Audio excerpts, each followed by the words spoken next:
Welcome to this week's sermon, mainly for Whitley Lodge Baptist Church. The last but two message that you'll get from me in this capacity. And my retirement is imminent, and I intend to stop preaching for at least for quite a long time. But I am enjoying 2 Corinthians. So this is 2 Corinthians chapter 12, really famous passage, and far more eloquent and able preachers have spoken on it than I, but I will do my best with it. And we're going to read through the chapter, 2 Corinthians chapter 12, and then I'll speak about it for a while. I must go on boasting, writes Paul. Although there is nothing to be gained, I will go on to visions and revelations from the Lord. I know a man in Christ who 14 years ago was caught up to the third heaven. Whether it was in the body or out of the body, I do not know. God knows. And I know that this man, whether in the body or apart from the body, I do not know, but God knows, was caught up to paradise and heard inexpressible things that no one is permitted to tell. I will boast about someone like that, but I will not boast about myself, except about my weaknesses. Even if I should choose to boast, I would not be a fool, because I would be speaking the truth.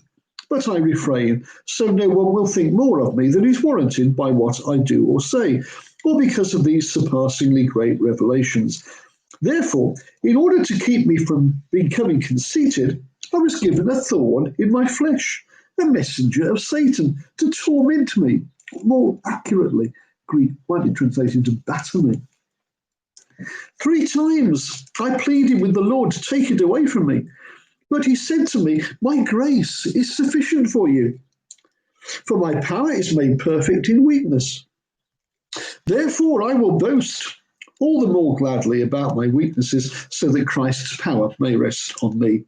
That is why, for Christ's sake, I delight in weaknesses, in insults, in hardships, in persecutions, in difficulties. For when I am weak, then I am strong. I have made a fool of myself, but you drove me to it. I ought to have been commended by you, for I am not in the least inferior to the super apostles, even though I am nothing. I persevered in demonstrating among you the marks of a true apostle, including signs, wonders, and miracles. How were you inferior to the other churches, except that I was never a burden to you? Forgive me this wrong. Now I am ready to visit you for the 3rd time, and I will not be a burden to you, because what I want is not your possessions, but you. After all, children should not have to save up for their parents, but parents for their children. Isn't that the truth? So I will very gladly spend for you everything I have, and expend myself as well. If I love you more, will you love me less? Be that as it may, I have not been a burden to you. Yet, crafty fellow that I am, I caught you by trickery. Did I exploit you through any of the men I sent to you? I urged Titus to go to you, and I sent our brother with him. Titus did not exploit you, did he? Did we not walk in the same footsteps by the same Spirit? Have you been thinking all along that we have been defending ourselves to you? We've been speaking in the sight of God as those in Christ. And everything we do, dear friends, is for your strengthening. For I am afraid that when I come, I may not find you as I want you to be, and you may not find me as you want me to be. I fear that there may be quarrelling, jealousy, outbursts of anger, factions, slander, gossip, arrogance, and disorder. I'm afraid that when I come again, my God will humble me before you, and I will be grieved over many who have sinned earlier and have not repented of the impurity, sexual sin, and debauchery in which they have indulged. This is a famous chapter for 2 reasons. Firstly, for the ecstatic vision which Paul outlines in the first part of the chapter, and secondly, for the equally famous, perhaps more so, thorn in the flesh and what it was. What people don't so often do is put the 2 things together, and that I want to do, because there is a sense in which they really belong together here. Paul's responding to criticism. Now, we don't know who these super apostles, these people, if you've not been following the series, these people are coming to Corinth and they were labelled super apostles, either ironically by Paul or that's what they called themselves. And Paul was defending himself against the criticism that they were levelling at him. Now, it seems more than likely that one of the features of these super apostles was that they were urging the Corinthians to the necessity of ecstatic experience. If you think charismatic phenomena are unique to the 21st century, they've been there throughout the history of the church. And sometimes people have got it wrong by building their status, trying to establish their status before God, their status as a minister of the gospel, their status as an apostle, as a pastor, as a preacher, by reference to their wonderful experiences. As I said, Paul hasn't talked much about his experiences. We know he had several. The Damascus Road experience, for instance. There are two or three that are recorded in Paul's story, and we know those because they're recorded. What Paul is referring to here is something we don't know about. Biblical scholars are agreed that when Paul talks about, I know this man, I know this bloke, he's talking about himself, and he's just using the third person as a literary device to refer to himself. Every Bible scholar I know is agreed on that. There may be one or two who don't, but I'm not aware of them.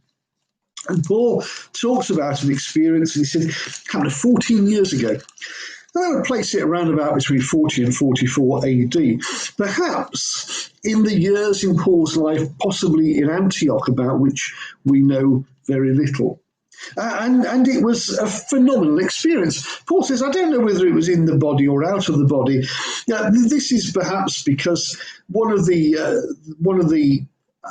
trends as Gnosticism started to emerge in this period was to talk about the body not really being very good, and you needed to have this or that experience. So Paul talks about this experience, and he says it was unutterable. It was inexpressible. It isn't something I can describe. He talks about the third heaven. The belief then was that heaven had layers, and depending on quite which philosophy you followed, it had anything between 3 and 7, I think. So whether Paul is talking about the highest heaven, I don't know. But he also refers to it as paradise, the word that Jesus uses to the thief on the cross, which is this sort of walled garden idea, the place where you go in the bliss of God's presence. But beyond that, he doesn't really say anything.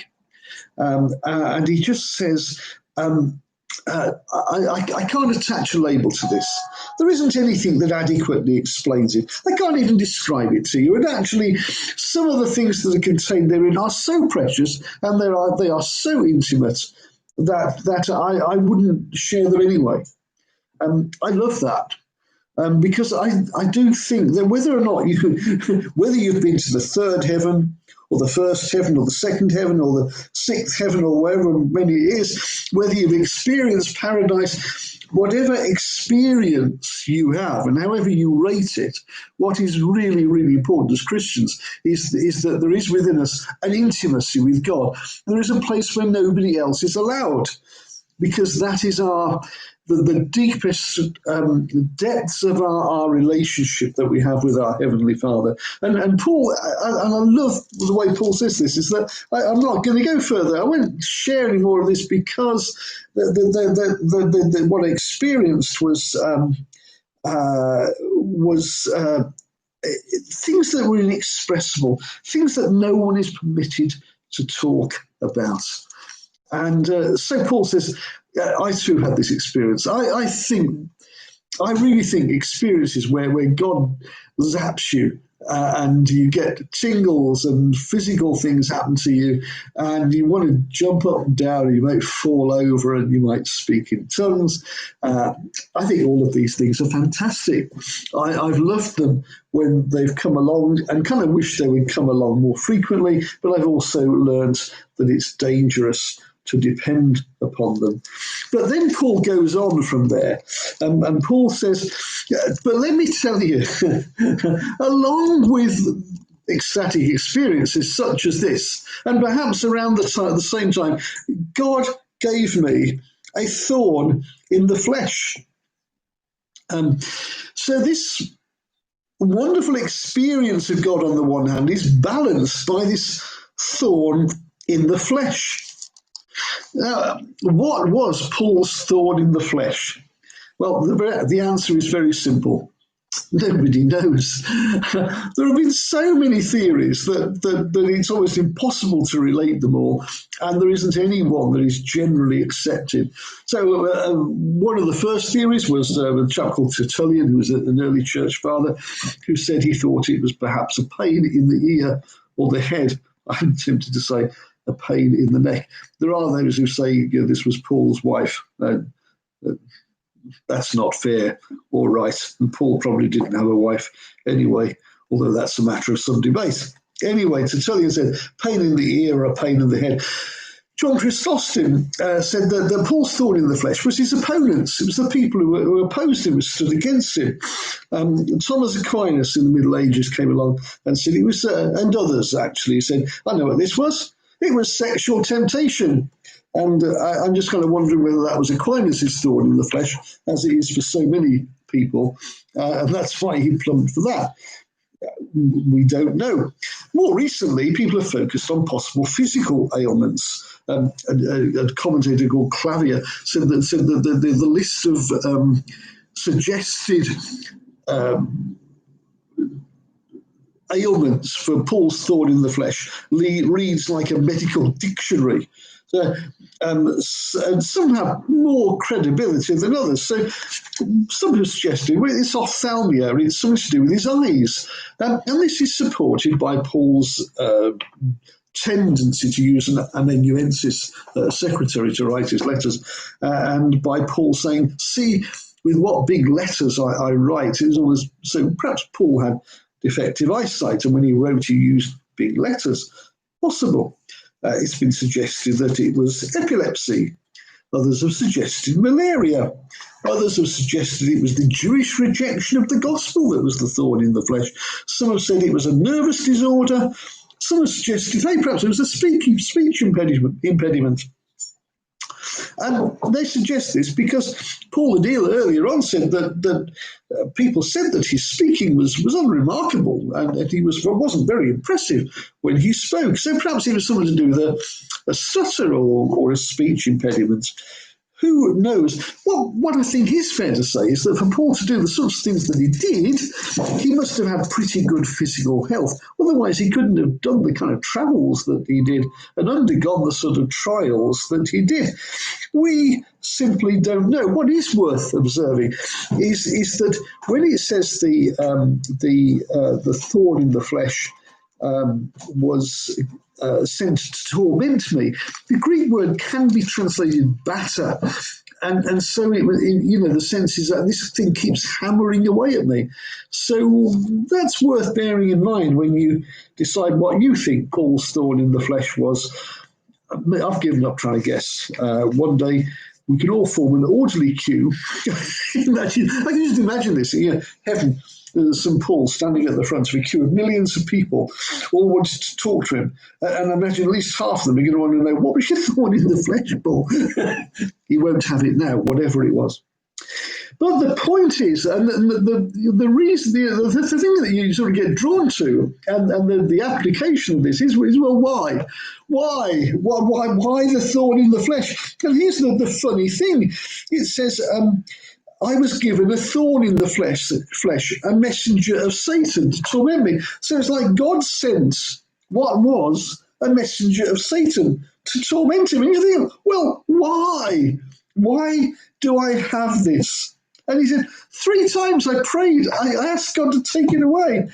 We don't know whether 3 was like being used by Paul here as a perfect number, perhaps in the same way as all third heaven is a perfect number, or whether it was just that God responded to him. He felt God answering. After the 3rd time he prayed, because I say, I've done this. I said, God, I'd be so much more effective. I'd be so much better for you if you could deal with this. Whatever this, these various. I feel at times like I've got a whole bush of thorns in my flesh. As such are my personal weaknesses. And God finally spoke to him and said, "No, I'm not going to take away your thorn in the flesh." Why am I going to take it away? Well, God said to him, "This is why I'm not going to take it away from you. Firstly, it stops you being proud." Verse 7 says this, "In order to keep me from being conceited." And you may not have that problem. I do. I very easily become proud and conceited. I'm hoping that you're all saying, "Oh, no, surely not. I find that hard to believe." Well, I can. Trust me, I can. And God says, and the reason you've got this, it stops you becoming proud. I don't want you to think, "Wow, aren't I so good at what I do?" I want you to learn not to be proud about your gifts, about your ministry, about all the things that you can do. Paul was a remarkable man in terms of not simply his ministry, but his intellect and his achievements. And God said, "Stop you being proud." So you've got a thorn in the flesh. Stops you being proud. Secondly, it makes you rely on me. It is so easy to, and I've fallen into this trap so many times. It's so easy to think, "Gosh, am I good at this?" I'm really good at this. I'm the bee's knees. Sometimes in preaching, sometimes in ministry, sometimes just thinking, "Oh, yeah, aren't I good?" And at that point, as soon as you say that, you stop relying on God. And that's fatal. Because however eloquent or brilliant you think you are, however well organized you think you are, if you're not relying on God, however well you might perform, the fruit of it will be pretty much non-existent. So God says the thorn in the flesh makes you rely on me. And the third thing is, he said, my grace is sufficient for you. Isn't that wonderful? What I'm giving you by my grace, it's more than enough for you. You don't need to worry about your thorn in the flesh, Paul, because my grace, my power at work in you, my grace at work in you is far, far more effective than the thorn in the flesh that you're experiencing. And finally, God says to him, my power is made perfect in weakness. So God says to Paul, what you need is my power, not yours. What you need is my strength at work in you. That's what you need. And actually, when you are weak, then my strength is all the more apparent. And this is so true. God is amazingly good, amazingly gracious at taking us in our weakness and making us instruments of his strength and power. And God, what God does, God demonstrates his power through our human weakness. So if you are called to do something and you feel inadequate and you think, I've got this thorn in the flesh and I can't do it, and if you feel that you simply aren't adequate for the task, God will say to you, don't worry, your weakness is actually strength, because when you are weak, then my strength can be at work. So that's what I want to leave you with. We have this thing, don't we, called an if-only syndrome. How many times have you said, if only, if only I had this, if only I had that, if only I could do this, that, or the other. And we use it in terms of our thorns in the flesh. If only I could get rid of this thorn, how much better life would be, how much more effective I would be. And here's the wonderful, but somewhat confusing and almost mystical paradox. The thorn in the flesh is a messenger of Satan, but God has sent it. And those two things fit together in a kind of glorious paradox, where Satan sends something along that makes you weak and makes you ineffective, and God paradoxically uses it to demonstrate his strength and his grace. So no, you can't have your thorns in the flesh taken away from you, because actually you need them. And don't spend your life wrestling and agonizing over the if only syndrome, if only this, if only that, if only I could do this, if only I had that. Because there will always be an if only. And if you have this if only sorted out, this thorn in the flesh dealt with, then you will get another one. Every one of us, I can guarantee, has at least one thing, one thorn in the flesh, if you like, which is used by Satan to damage us, and yet is still sent by God, is used by God so that God's strength is demonstrated in our weakness. And so the thorns in the flesh, whatever yours is, whatever yours are, they can become blessings if we allow them to be the life-limiting backdrop which simply displays the glories of God's grace. So whenever you're wrestling with whatever you're feeling inadequate because of, whatever your thorn in the flesh is, recognize that in your weakness, God's strength is demonstrated and his grace is made manifest in your inadequacies. And we all need thorns in the flesh, because by them and through them and because of them and with them, and perhaps in spite of them, God's grace and God's power can be manifest through our lives. That's it. Thanks for listening, and we'll see you next time, and look forward to joining with you again, I think just twice more after this. Take care. Hope you found that useful. Bye-bye.